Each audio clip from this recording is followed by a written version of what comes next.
음악적 포르노. 아씨 이걸 어떡하지, 이 짝퉁을 싸대기를 날리시는 거예요. 그렇게 맞으면 웃을 수는 없잖아요. 힙합팀 가리온에서 활동하고 있는 MC 메타라고 합니다. 반갑습니다.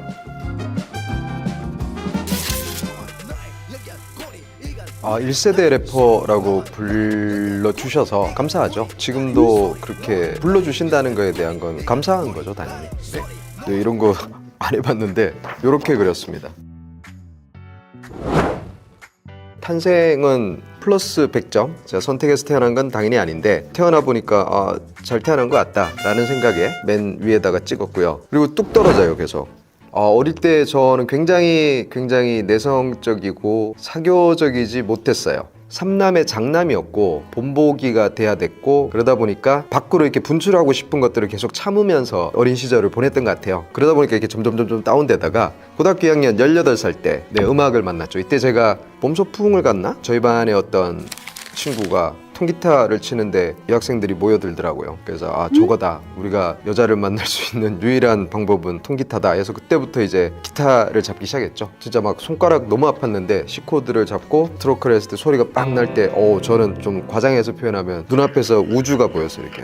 그리고 이제 점점 올라가요. 그래서 여기 쓴 것처럼 26에 이제 서울을 가는데 당시에 이제 동호회 활동을 좀 했어요. 제가 그때 소모임이었던 솔트레인이라는 이름의 흑인 음악 소모임을 발견하죠. 18살 때 통기타를 치다가 그쯤에 처음으로 랩 음악도 듣게 됐어요. 랩을 처음 듣고 저는 이게 뭐지? 댄스도 아니고 뭔가 일반적인 보컬의 형태도 아닌데 뭔가 알 수 없는 시원한 느낌을 받아서, 게다가 이제 욕설을 하더라고요. 아름다운 노랫말에 이런 욕을 해도 되나? 근데 왜 이렇게 시원하지? 이렇게 된 거죠. 굉장히 직설적이고 솔직하고 노골적인 것이 주는, 어떻게 표현, 음악적 포르노.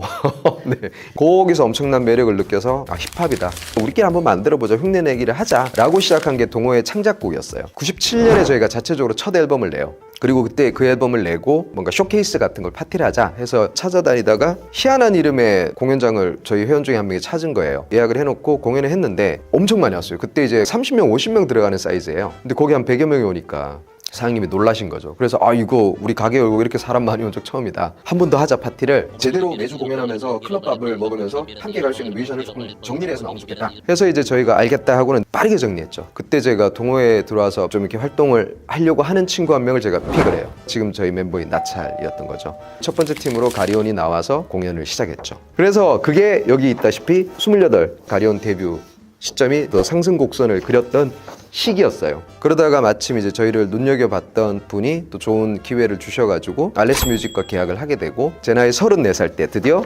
여기서 더 올라갔죠. 가리온 1집을 발표를 했어요. 아마 저희가 지금까지 냈던 모든 앨범 중에서 제일 많이 팔렸을 거예요. 제일 많이 팔렸고, 어쨌든 그 음반이니까요, 정규니까요, 탄생과 같은 위치에 있습니다. 그렇게 이제 내고 갑자기 나락으로 떨어져요.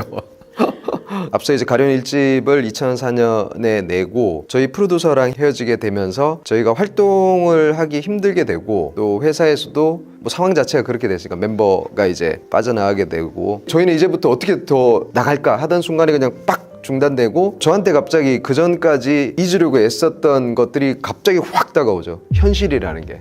먹고 살아야 되는 거죠. 제가 참 미안하더라고요. 둘째가 벌어오는 돈으로 뭔가 기생충 같은 느낌이 드는 거죠. 안 되겠다 해서 주변에 제가 수소문을 해서 알바 자리를 구했는데, 병원에서 주차 유도원으로 일을 하게 됐어요. 병원이니까 대부분은 아파서 오시니까 다들 좀 기분이 안 좋은 상태예요. 어쨌든 서비스 직종이라 최대한 웃고 밝게 돼야 되고, 그러다가 거기서 이제 어떤 일이 하나 터지게 돼요. 어떤 분이 이렇게 넘어오시다가 차가 다니는 길에 그냥 차를 대놓고 내리신 거죠. 그리고 갑자기 그냥 들어가셔가지고 제가 여기 대시면 안 된다, 차를 좀 빼주셨으면 좋겠습니다, 부탁드릴게요 했는데 화를 내시는 거죠. 물론 화내시는 분들은 많으니까 제가 뭐 차근차근 설명드리고 좀 부탁드린다고 했는데, 그분이 그날 좀 병원 오셨다가 좀 안 좋은 상황이셨나 봐요. 욕설을 하시고, 근데 이제 저도 인간인지라 계속 그러시면 저도 이제 당연히 기분이 안 좋죠. 그래서 욕설하지 마시라 이렇게 했는데, 이제 저한테 이제 싸대기를 날리신 거죠. 따기를 때리신 거죠. 근데 이제 저도 그렇게 맞으면 웃을 수는 없잖아요. 저도 이제 이게 뭐 하시는 거냐고, 저도 이제 경황이 없었지만 이런 상황이 생겼다 해서 본부에 무전을 쳐야 돼요. 그리고 이제 어쨌든 일단락이 됐는데,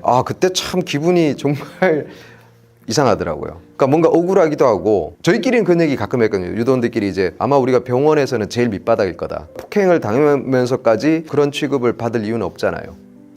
이거 참 기분이 안 좋았죠. 그래서 이제 뭐 소장님은 당연히 이제 폭행당한 거고 하니까 고소를 하고, 처음에는 진짜 이거 고소해야 되는 거 아닌가 하는 생각이 들다가 차 대고 훅 들어가셨던 분이 이제 아프신 것 같더라고요. 생각이 드는 게 이건 좀 이분들도 뭔가 기분이 안 좋으셔서 그랬을 건데, 그래서 저는 그냥 안 하겠다 그랬죠. 고소 안 하겠다고. 마음은 다쳤지만 심하게.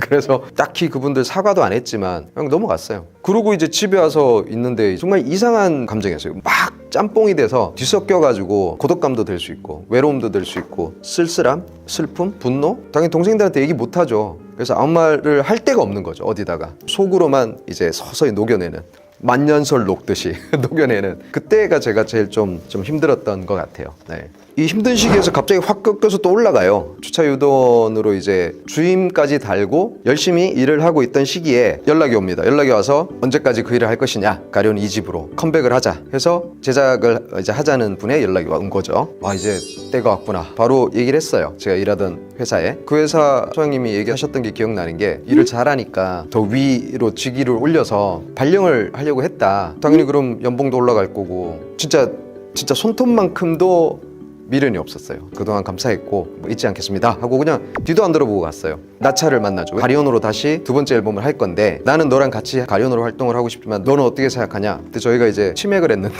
원래 나차는 진짜 술 잘 먹거든요. 되게 멋있게 500을 완샷을 탁 하더니만 함께 가십시다 이렇게 된 거죠. 그래서 오케이 하고는 이제 바로 작업 모드로 들어갔죠. 그때 이제 제가 나찰과 함께 만들었던 곡이 무투라는 곡을 발표를 했죠. 진짜 확 올라갔어요. 이때 저는 다시 잃었던 자존감 다시 찾아야겠다, 이런 게 굉장히 강했죠. 그래서 무투라는 말도 무장투쟁의 줄임이고, 그래서 우리는 제대로 무장해서 이 판에서 투쟁을 하겠다, 우리 위치를 다시 찾기 위해서. 그렇게 들어간 게 이제 가련 2집의 시작점이 된 거죠. 무투 그날 이후 싱글 내고 한 5년 뒤에 40살 때 이때 40이에요. 게다가 가련 2집을 냈고 굉장히 행복한 순간이 됩니다. 저의 탄생과 1집의 탄생과 2집의 탄생, 다 저는 탄생을 같은 위치에 놨어요.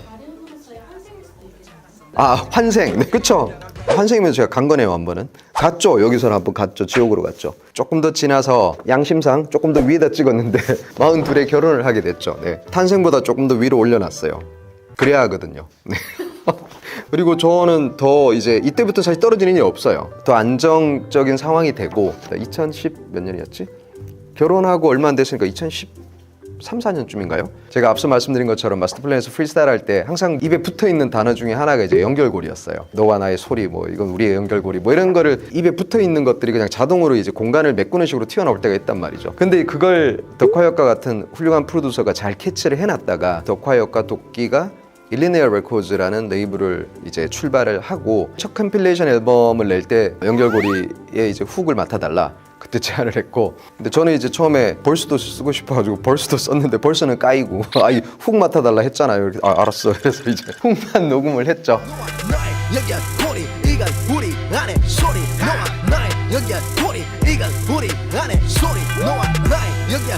그래서 이제 훅을 녹음하고 뮤직비디오 촬영을 하게 됐어요. 밤새 촬영을 했단 말이죠. 제 파트 끝나고 차에서 쉬고 있었는데 저 차로 도끼랑 덕화에서 새벽에 이제 오는 거예요. 형 잠깐 나오시죠 해서 뒤로 이렇게 뭘 숨기고 있는 걸 딱 꺼집어내는데 나무 상자 같은데 위에 롤렉스 로고가 박혀 있는 거죠. 그래서 이제 깜짝 놀래가지고 이게 뭐야? 그래서 알았지만 이렇게 음악 참여해 주시고 감사하다고. 그러니까 요즘은 시대가 바뀌었지만 저희 때는 다 품앗이거든요. 저만 그럴 수도 있어요. 근데 이제 이 친구들은 감사함을 또 본인들의 어떤 스타일대로 멋있게 저한테 이제 딱 줬을 때 열어봤더니만 데이저스트라는 모델이 있어요. 깜짝 놀랐죠. 그래서 이거 엄청 비싼 거 아니야? 이러고 이제 고맙다고 너무 이제 기분 좋게 받고, 저도 제 인생 처음으로 이제 뭔가 롤렉스라는 시계를 그때 차게 됐고, 와이프도 되게 막 멋있다고. 이때가 사실은 제 인생의 가장 최고의 순간으로 이제 접근하다가 갑자기 어떤 이슈가 하나 생겨요.